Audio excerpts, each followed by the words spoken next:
How's your head this morning? My face just feels very runny. It's almost like electing to record a podcast when we're hungover was a bad idea.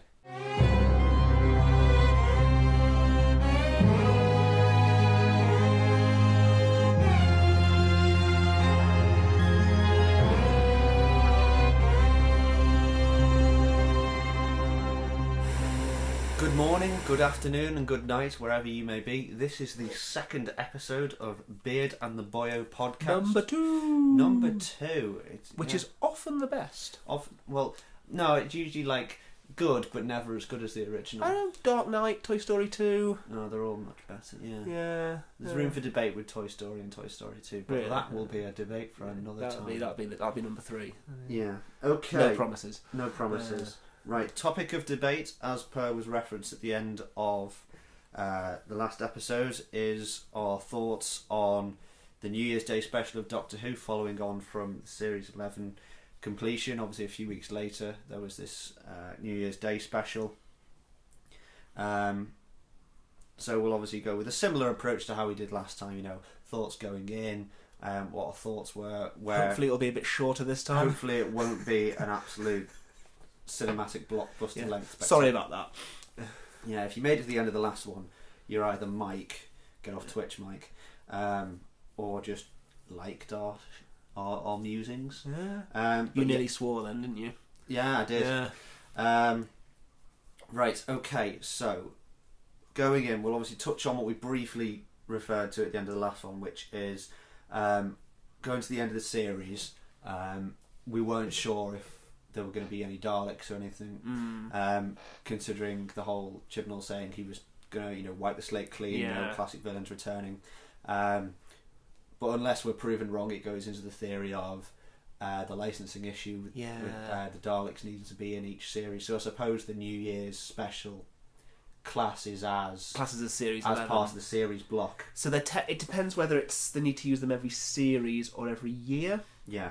Because actually what year have we just finished? 2018 was actually the first year that there have been no new Dalek footage at all. Right, okay. Even in a year with the Doctor Who series. No, because even in 2016 we had that clip with number 12 and Bill. You are right, yeah. So, which wasn't all used in the pilot. Like, some of it was, but some of it was exclusive. Yeah. So, this is actually literally the very first time there's not been any Dalek clips.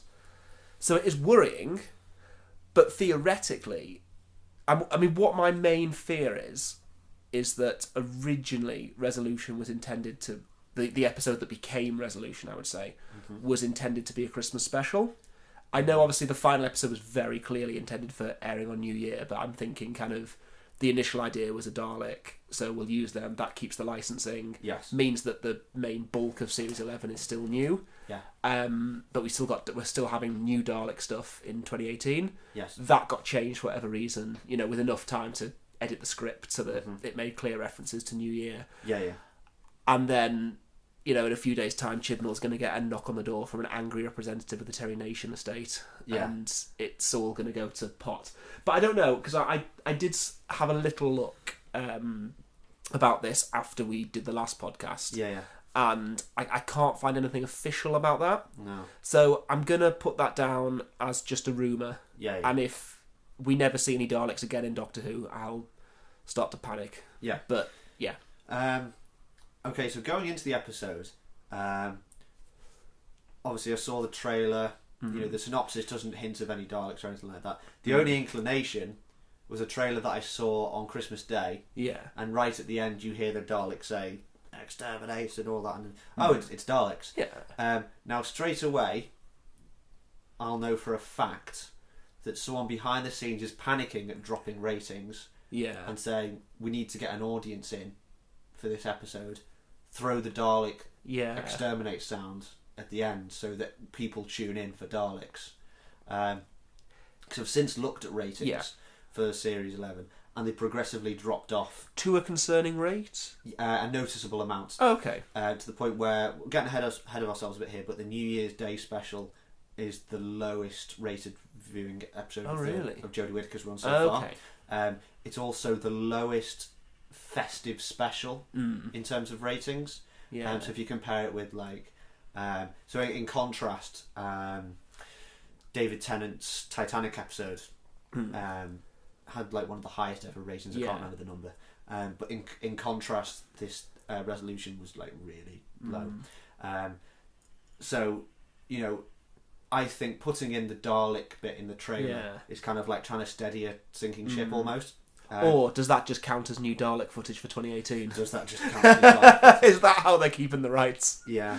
I think behind the scenes this episode has been messed with a lot. Okay. In not a lot, but it's been tinkered with in response to the backlash. Not a backlash, but the response, the negative response to Series 11. They've had to change things about. Which is worrying. Yeah. It's really worrying. My way of summarising this episode, obviously we'll go into it in more, but my summary would be enjoyable episode, bad Dalek episode. Yeah. That's how I'd summarise it. I enjoyed this episode the most. Yeah. As in, like, it was the most fun I've had with Doctor Who since Peter Capaldi left. Yeah. Down to a number of factors that we'll obviously discuss. In terms of a Dalek episode, it's not in the realm of where I want a Dalek episode to be. But maybe I'm more optimistic for the future of Doctor Who after this. But what are your general musings? You know, in a nutshell, where would you place it? So I enjoyed the episode. It still reeked of that kind of watering down. Yeah. I don't want to go. I've got a lot of things to say, which I feel like this isn't quite the time. But to just summarise my feelings about it, yeah, it was enjoyable. I can't say it's going on my list of, you know, favourite Doctor Who episodes. It was very much it happened. It was enjoyable. You know, I haven't really thought about it since. No. Yeah, that's what I can say. Yeah. Really. It was better. It was in the realm of the better episodes from Series 11. It was possibly the best episode of Series 11. Yeah. But is that saying much? I don't know. Exactly. Okay, so we'll go for this like in a linear fashion from the episode. Straight away, I thought, oh my gosh, are we getting a pre-title sequence here? No, once again, no opening titles. That bothers me way more than it should. I know, it really annoys me. So, if there's by any chance that anybody from the BBC is ever listening to this, stop cutting out the opening titles. Do you know please. Do you know what I think it is? Because, like, obviously, Doctor Who is very much born of a time when, because in a sense, opening titles in TV shows these days are obsolete. Yes. Because there is no way when you watch a TV show these days that you don't know what you're watching. Yes. Because you've probably just selected it from the list of available programmes. Yeah. Obviously, they're still a staple. A lot of TV shows, even in the download market, still use them because it's seen as being a bit of a staple. Yeah. But they're not as... Whereas back in the day, when people would just be randomly browsing the telly, there was no kind of thing on the screen to tell you what it was. You know, and opening titles had to be catchy. It had to kind of drag you in. Yeah. So in a way, technically, we don't need opening titles anymore. No.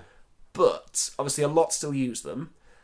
And a lot have kind of played with them as well. Like there are quite a few shows that sometimes don't use opening titles. Yes. I kind of hate the fact that Doctor Who feels like it's jumped on a bandwagon a little bit. Yeah. And it's trying to be sort of stylistic and modern, and it's like, oh, look at us, we're kind of messing with the format a little bit. I feel like it's trying to be cool. Yeah. And it's like, don't try to be cool. Just be Doctor Who. Yeah. Here's the bottom line. In terms of if you were to like ask a British person about like British television culture, one of the most iconic pieces of music is dun dun dun dun dun dun dun dun dun. You get the point. Use it for goodness sake. Yeah. Give your show the identity it's always had with that music. You know, it's what we were saying in the Series 11 overview. Like, it's almost like he's ashamed of what's come before it. Use your opening titles. For me, these are one of the best like title sequences of like New Who. Yeah. Use them for goodness sake. You know, it almost like gets me going to like watch Doctor Who. Like you know, it gets me into it. So the fact that once again they weren't there was really frustrating. It probably shouldn't bother us as much as it does, but you know what? It bothers me. It bothers me. Yeah, like there was this little part of me that was like, I don't know, maybe I just feel like I can't really get into the episode until I've seen the opening titles. It's no, that's me. Yeah. Well. So for the first 10 minutes, for the first like 5 minutes when it was like the whole, throughout history. Yeah. Like, okay, this is cool. This is like quite cinematic. I'm waiting for like the opening titles here. Yeah. And then the episode just kept going Yeah. again, and I'm like, you've done it again. I feel like I have to sort of force myself to cut, because I'm sort of on the edge of my seat. Like, at the minute there's going to be there's going to be like this major thing's going to happen. Yes. Flash into opening titles. Boom. Yeah. It's like, okay, any minute now. Oh, okay, that's not it. I'm waiting for the reveal of like the okay, Dalek that's not or it. something. Yeah. Yeah. And then it just kind of never came. I was like, okay, I actually need to like settle into like watching the episode now rather than waiting for the opening titles. Yeah. It's annoying. Stop doing it. Yeah. Now, like, eventually, right. Here's the thing: if over years and years and years, Doctor Who kept doing this, eventually you'd get used to it. Yeah. But the fact that it's been so ingrained in us for Yeah. so long, like, it's just annoying at the moment. Yeah. Like, piece of advice: stop doing it. Yeah, please. But okay, we probably went into that. Yeah. Too much. But you see, it's quite an annoyance. People are passionate about this People stuff. are passionate about something as important as the opening titles. Okay, so straight away from the build-up of the episode, it was written in mind with people not knowing the Dalek was in it. So again, touching back to what we mentioned before in the trailer, it was really disappointing that they were shaking in their faith of like people tuning in to spoil the reveal, and that's going back to something that I mentioned with Gallifrey getting spoiled in series 9, John Simmons the Master returning in series 10 getting spoiled. The BBC's bending for ratings. Don't ruin the quality of your show by worrying about an audience coming in.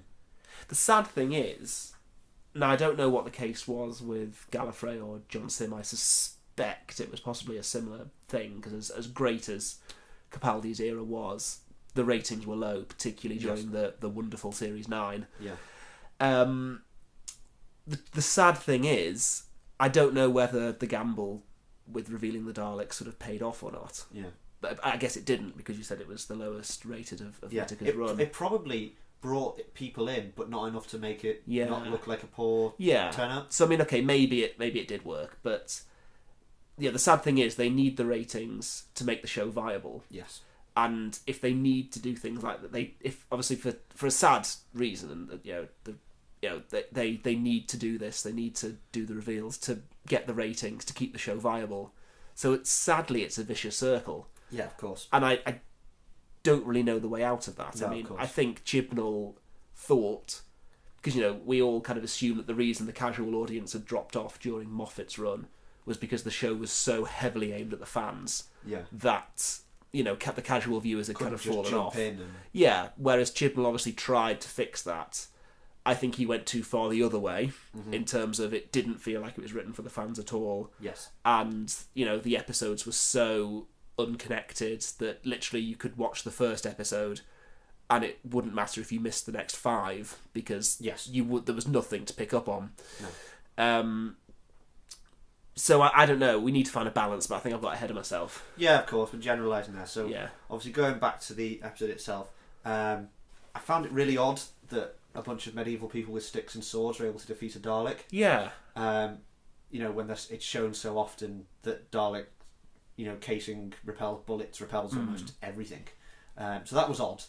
I also find it odd that theoretically there's been bits of a Dalek buried under the earth and that the Doctor never knew about it. Yeah. And considering, how ingrained the Doctor is with wiping Daleks from the universe, how much, she loves Earth, you'd think she'd know if there was a Dalek buried under it.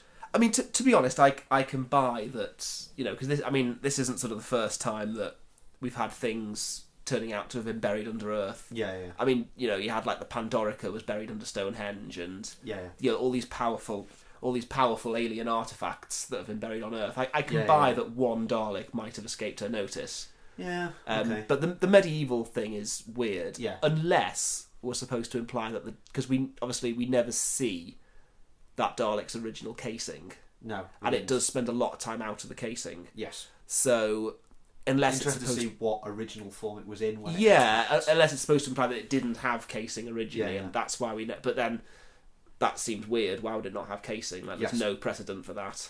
No.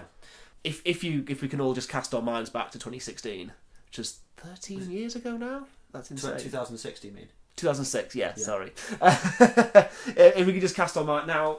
yeah, okay, I appreciate Cyberwoman. I remember quite... I mean, I've only watched Torchwood once, to make it clear. I've never really rewatched them, but I remember kind of enjoying it myself. If other people don't like it, that's fine. What I will say is that Cyberwoman took the basic concept of the Cybermen that had been established in Doctor Who, and it tried to do something different with it. Now, okay, maybe it failed in that, but at least it took a familiar concept and changed it, which is exactly what Chibnall has done here with the Daleks. He's looked at the Dalek and he said, right, what do we not focus on very often? The actual octopus thing inside the casing. Yes. And so he's actually taken that and given it some purpose. Yeah. And I really like that. Whether or not, I wouldn't want every Dalek story to be like that. No. I want my classic Daleks. I want, Jake's got a poster of the Daleks right in front of me that I'm just looking at, and I'm like, there's those Daleks. Yeah, there's like 3 Daleks, like with their casings and everything coming at me. It's like, that's what I want. Yeah. But you know what? Fair play to Chibnall. If he wants to try different things with them, absolutely great. Like, he's done something different with the Daleks, with the Cybermen, like calling it now the Master's going to regenerate into a rabbit or something. Wait, are you just playing on things, or is that actually a thing? I hope not. Yeah. But, like you say, at least he's, like, being bold with his stuff. Yeah. Like, if he's got, thank God he's keeping canon. Yeah. But, he's trying to put his own stamp on it, which I can get behind if he does it properly. Yeah. So I enjoyed the Dalek. I thought it was very sinister. I like the actress who, gets taken over by it. I thought she handled that whole possessed, under control of it really well.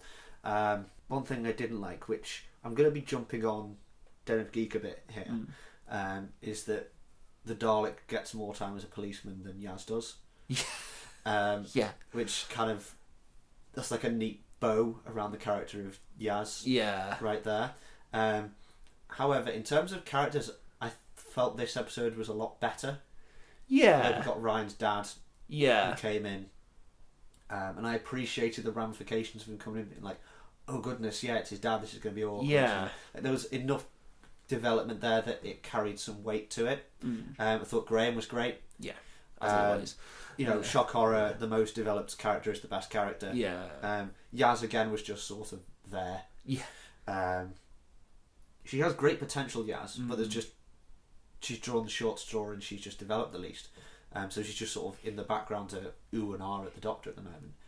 I found the way Ryan's dad was portrayed very, very interesting. Yeah. I think, again, I'm partially plagiarising Den of Geek, but equally I agree with it, and hopefully I'll add my own flavour to it as well. But when we all knew Ryan's dad was going to come into it at some point because he'd been hinted at enough in the series. I think we were all expecting him to sort of be a bit of a dickhead, basically, which he wasn't. He came in he was introduced as a character who's, we still don't really know why he left, but who was portrayed as being someone who genuinely regretted leaving and genuinely wanted to make amends. Yeah. And the characters were so horrible to him when he first came in. Yeah. Which obviously throughout the episodes, obviously they became a bit warmer to him. They even invited him into the TARDIS, which was a bit weird. That feels a little bit inconsistent, but okay, fair enough, whatever. And I think it's interesting, again, I mentioned in the last vlog that Jodie Whittaker's Doctor seems to be portrayed as a Doctor who can get things wrong a lot more than previous Doctors. She can very much acts on impulse. Yeah, she can misjudge situations, she can misjudge characters, and the way even she was quite cold towards... you didn't turn up for the funeral. Yeah. You let him down and all that. Yeah, towards Ryan's dad to begin with, and then actually... I think we were invited to like him and to support him and want him to make amends with his family. Yeah. Which obviously puts us against the Doctor, who is being very cold towards him. Mm-hmm. And I think again it's an interesting twist on the Doctor as this much more culpable, is that the word I'm looking for? Maybe. Yeah. Culpable character who can make mistakes, who can be corrected. Yeah. Again, the bit in Attack of the Pating where she was trying to get them to turn round to pick up the TARDIS springs to mind as a moment where actually, as the audience... it's the hospital that comes first. We're actually told to disagree with the Doctor and deliberately told to disagree with the Doctor. So I thought that was interesting, and I'm looking forward to seeing how this develops in future series. Yeah, if they can nail down some consistency and stop getting her chatting about nonsense all the time like she's a Matt Smith caricature, then... again, they could be onto them, because for me this was the best of Jodie Whittaker as the Doctor in this episode.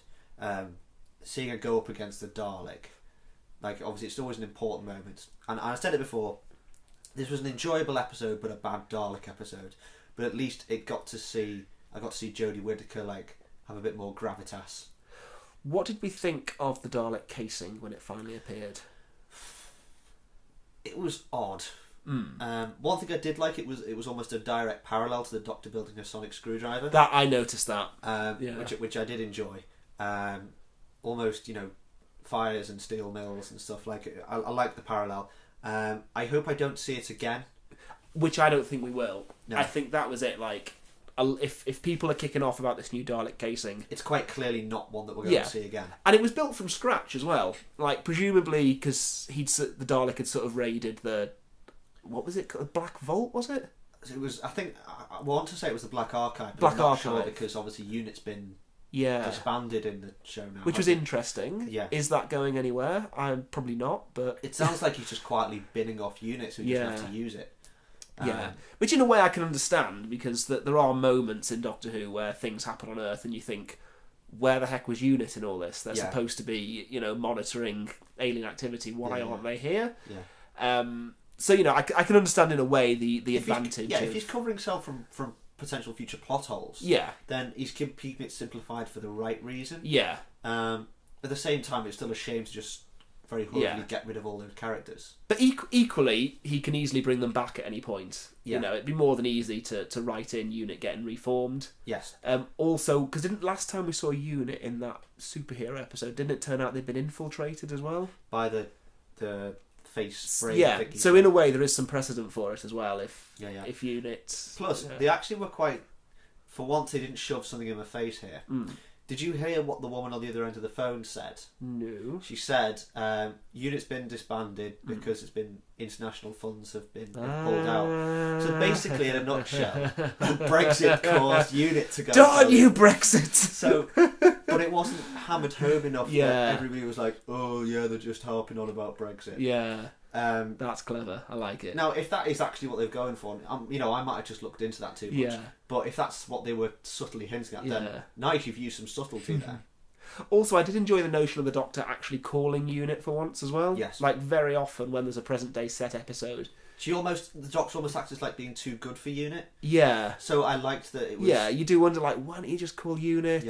Come on. How did we get onto this? I feel like we've strayed from another point and I can't think what the Dalek casing. The Dalek casing, yeah. So if anyone is hating on the Dalek casing, it's clearly not meant to be a permanent change. Yeah. It was built from scratch with like bits and bobs the Dalek had salvaged from wherever it was. Yeah. It's going to be a bit tacky. It's going to be a bit... I would have liked to have seen this fleet successfully called. Or at the very least just some normal Daleks alongside it. So the fact that this was the only Dalek case we saw, I can understand people being a bit like reserved about it. I liked the scene with the Doctor seeing the Dalek in the casing for the first time, because we got the Dalek Scander, we saw two hearts, we saw the point of view through the Dalek stuff, we saw classic some touching on Canon. I was like, about time. She even, smugly went, mate, I'm the Doctor, because we knew it was going to strike fear in the Dalek. I liked that we got all that.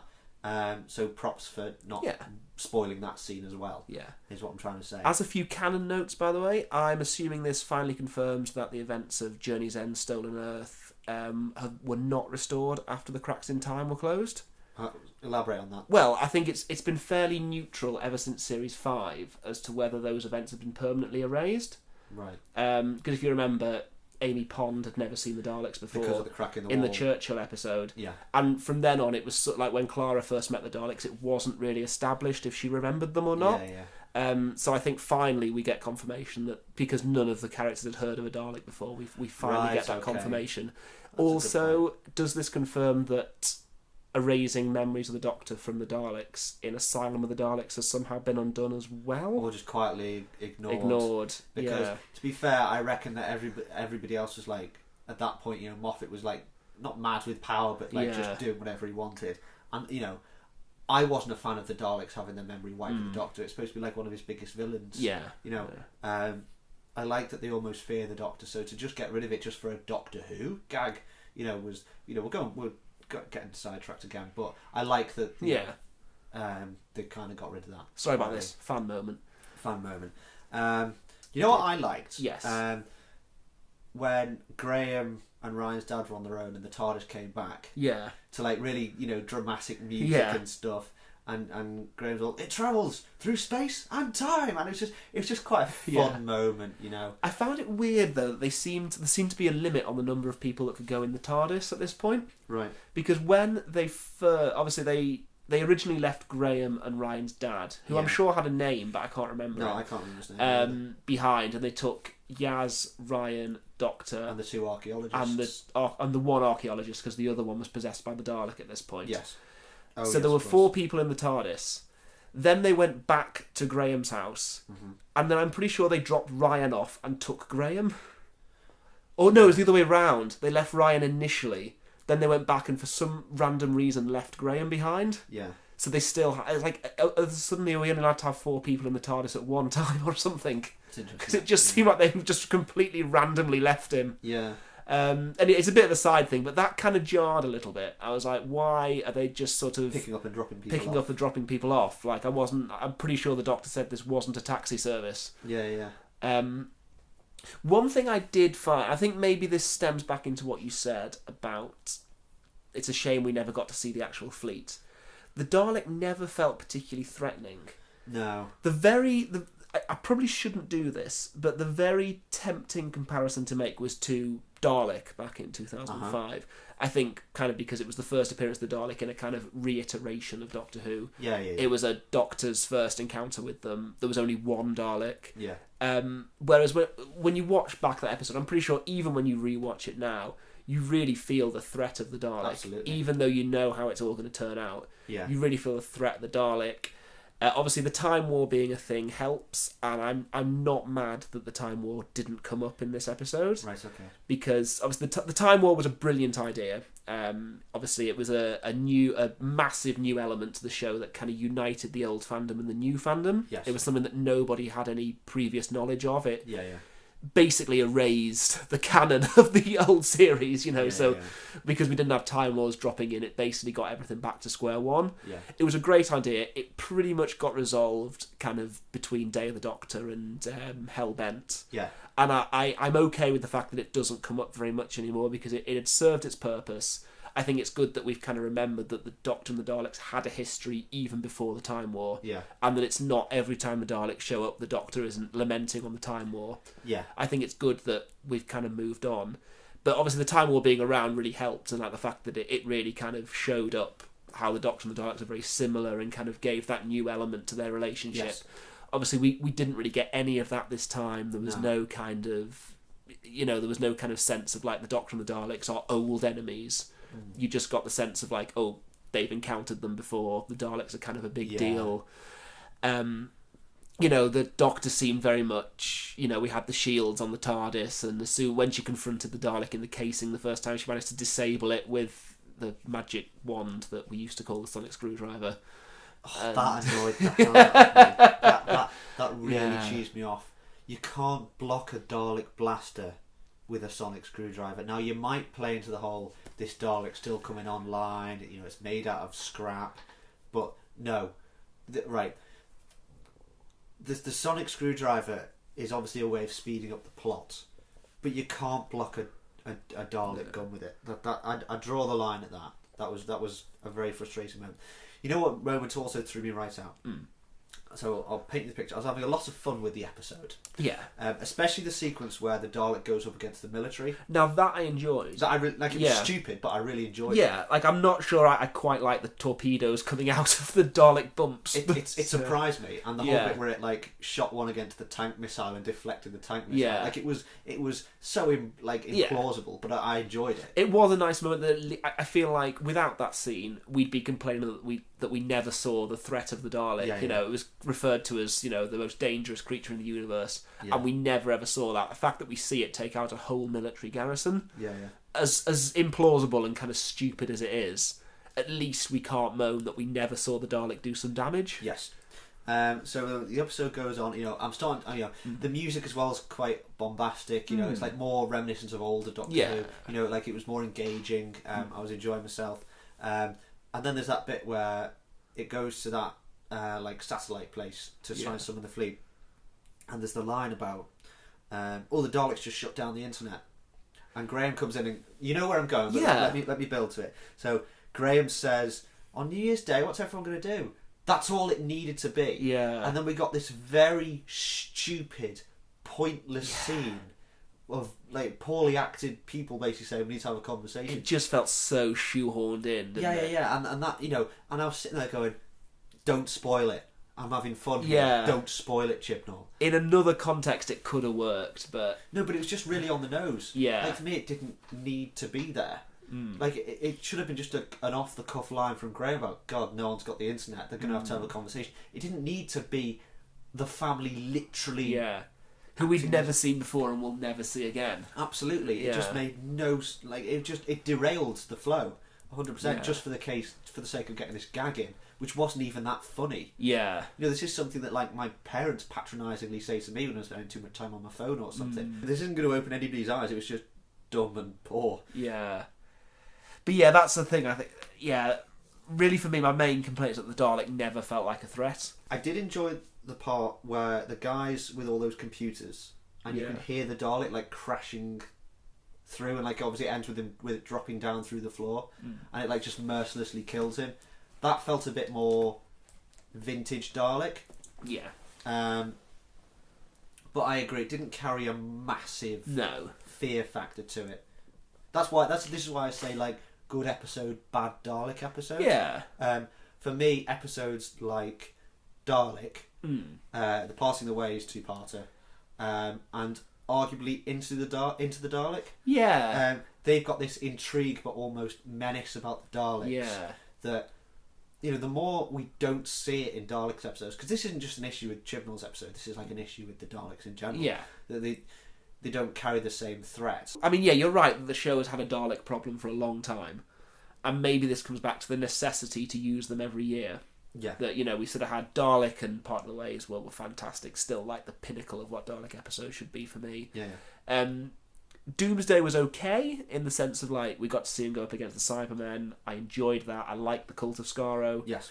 Daleks in Manhattan was a good twist on the Daleks. It wasn't done in the right way. It wasn't a Dalek episode. It didn't feel like a Dalek No, episode, but it was a good twist, a good idea. It felt like it carried on the Dalek story quite naturally. Yes. Journey's End and Part of the Ways I don't like in terms of it was too stuffed. Journey's End. No, sorry, Journey's End Stolen Earth. and Stolen Earth, not Parting the Ways. I love Parting of the Ways. Stolen Earth is great. Yeah. It's not resolved properly in Journey's End. It was too stuffed. There's too much going on. But it's a good Dalek episode in the sense that they do feel menacing. They feel powerful. In the Stolen Earth, 100%. Yeah. Obviously, 100%. Yeah, it's resolved a bit too easily in Journey's End. Journey's End. But I agree. That episode, they're very powerful and threatening. Yeah. Victory of the Daleks, not so great. I have a lot of issues with that episode. It needs to be a two-parter. Yeah. But obviously, Pandorica opens. They were just kind of there as a stand-in villain. Yeah. It didn't really need to be them.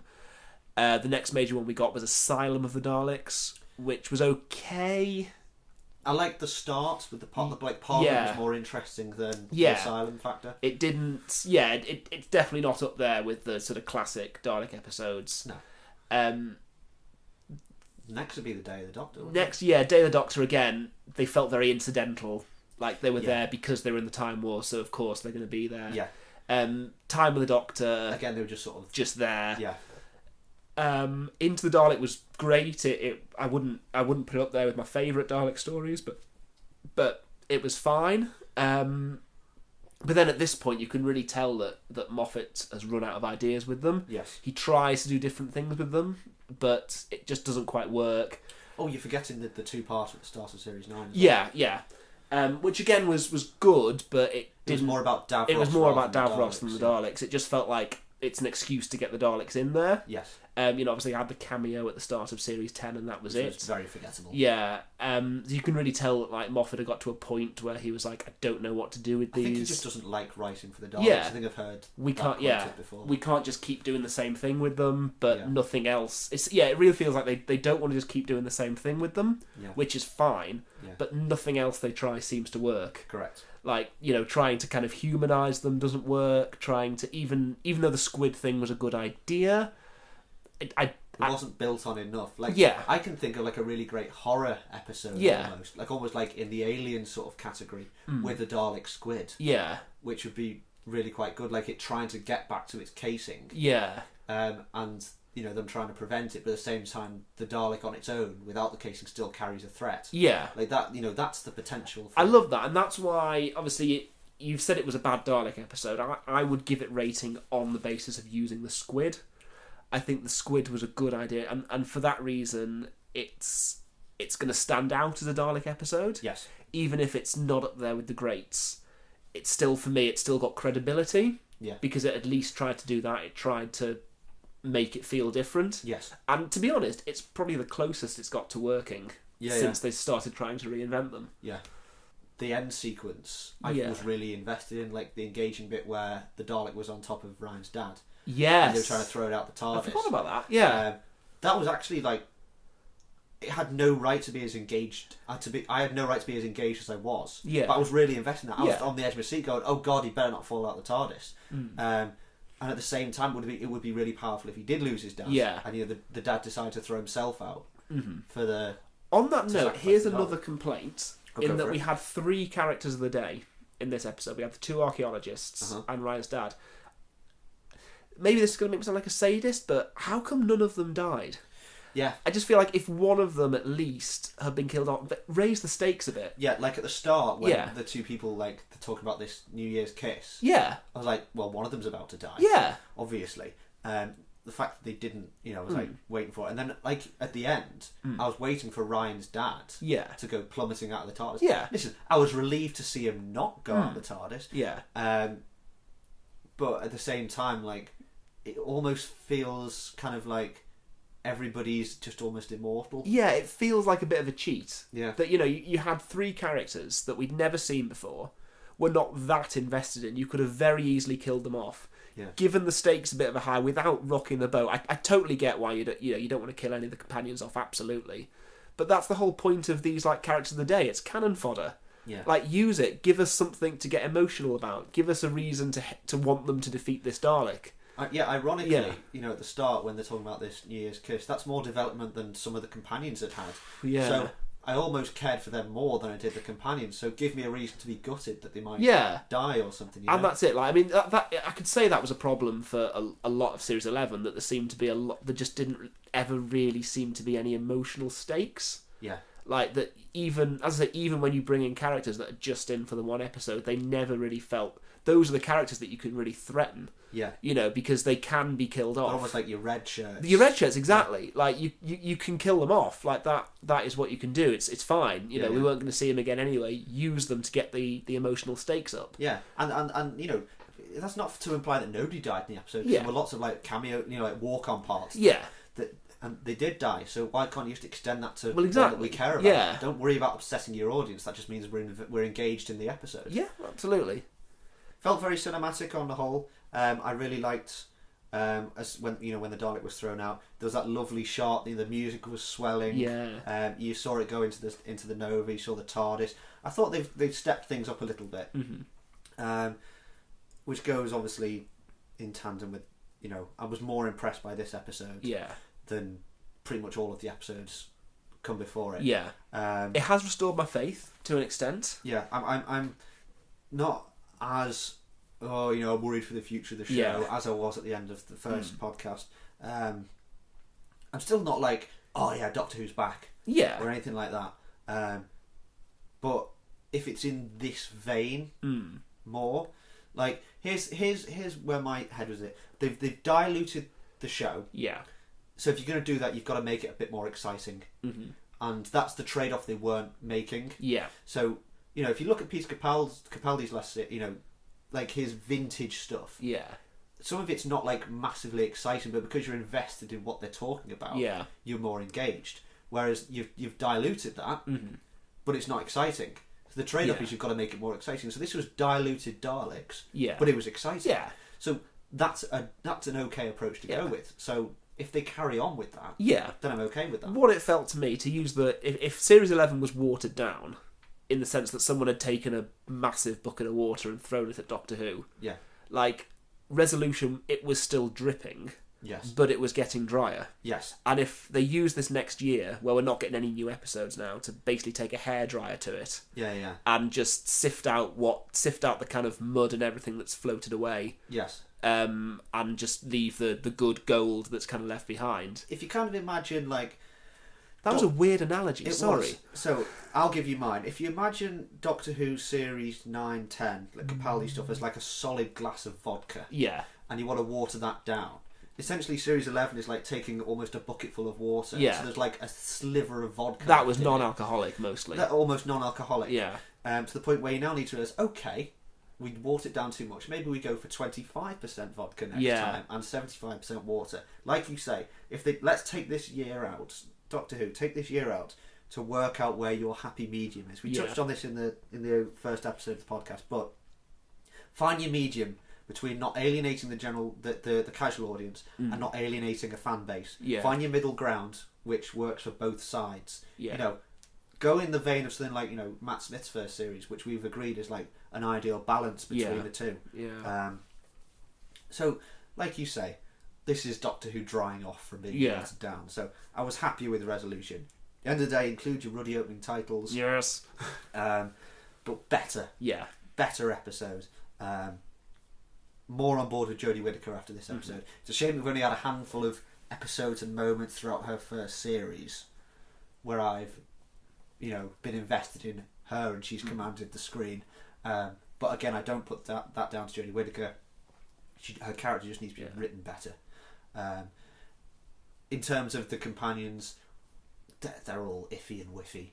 I want to see more of Yaz. I like Graham. I think they're just about okay with Graham. Ryan got some much needed development with his dad. Just going forward, make a better series. You know, in a nutshell. Anything else you want to add? Yeah, I would. Since we're doing the kind of what we think, I would definitely like to see. We've completely stripped Doctor Who back of all of its mythology. I would love to see that get slowly reintroduced. Like, maybe reintroduce a little bit more. You know, I don't want to sort of jump on the bandwagon and say let's have a. You know, I don't want to jump the gun and say let's have a visit to Gallifrey next season because maybe we're not quite ready for that. But at least pave the way that is something that could happen at some point. I would love for the companions to almost be the casual audience's ears. And just bed in some Time Lord mythology over the series to the point where if we do see the Time Lord, it's like, oh, this is who she's been talking about. Obviously the fans will know, oh, finally it's Gallifrey, it's Time Lord. But for casual people who've switched off, like, oh, look, this is the rest of her race. So I agree with you. You know, that is a better approach. Slowly just bed in some canon. Don't like do it all in one slowly fill the vodka back up again. Absolutely. Do you know what I mean? That would be my wish list. I'd love to see more connectivity. In a way, the decision to make every episode standalone was a good move. It should have worked in the sense of we just get 10 episodes to just meet this group of characters, to spend time with them, to hang out, to get to grips with who they are. Didn't quite work because I feel like they overstuffed the apple cart a little bit. Absolutely. But it was a good idea in practice anyway. It's like, let's focus on character development, not big epic storylines. But again, try to get that interconnectivity back again. If you're going to sacrifice big stories, you've got to get the character development right. And they just didn't. Try to come back to like having more interconnecting stuff. If we're only going to get 10 episodes a season, maybe this isn't the right time to get 2-parters back in, but at least have some build-up, something for us to get excited about. By the penultimate episode, I want to be aware of stakes going into the finale. And like, you know, we've had a watered-down season, we've had a scaled-back season, and in theory, I do not have a problem with that. I think it was the right move for the show. It didn't work, there was a lot to complain about, but, you know, in theory, it was an understandable idea. But now that we've done that, let's start to slowly... You've wiped the slate clean. let's start drawing on it. Start drawing on it, exactly. As I say, I just really hope that this year will be an opportunity for the team to just step back, to just see what's worked, what hasn't worked. Yeah, clearly the ratings will show them that a lot of their approach hasn't worked. Yeah. So just all get in a room, lock yourselves in, and you're not coming out until you've ironed out a better series arc. Do it. I think that wraps us up there, doesn't it? Yeah, I like it. I wonder how long that was. I'll tell you. 45 minutes. Oh, good. 45 minutes. That's brilliant. That's much better. Ironically, this was the length I wanted the first podcast. Yeah. But yeah, that just wraps it up. Tremendous. Okay then. This has been the second episode of Beers in the Boyo. No idea when there's going to be a third episode, as per is tradition. We're all making it up as we go along here. We've got like a whole year until the next episode, so of Doctor Who. Of Doctor Who, yeah. Yeah, there might be some other stuff to branch out to in the meantime. Hint, hint, winky smile face. But we're not going to tease anything because we might change our minds. Absolutely, we might be busy adults with lots of boring things to do, which we are. Yeah. So yes, enjoy. Hopefully your cold cup of tea is still enjoyable, and might get off Twitch. And yes, ta for now. See you in the next one. Cheers, guys. Bye.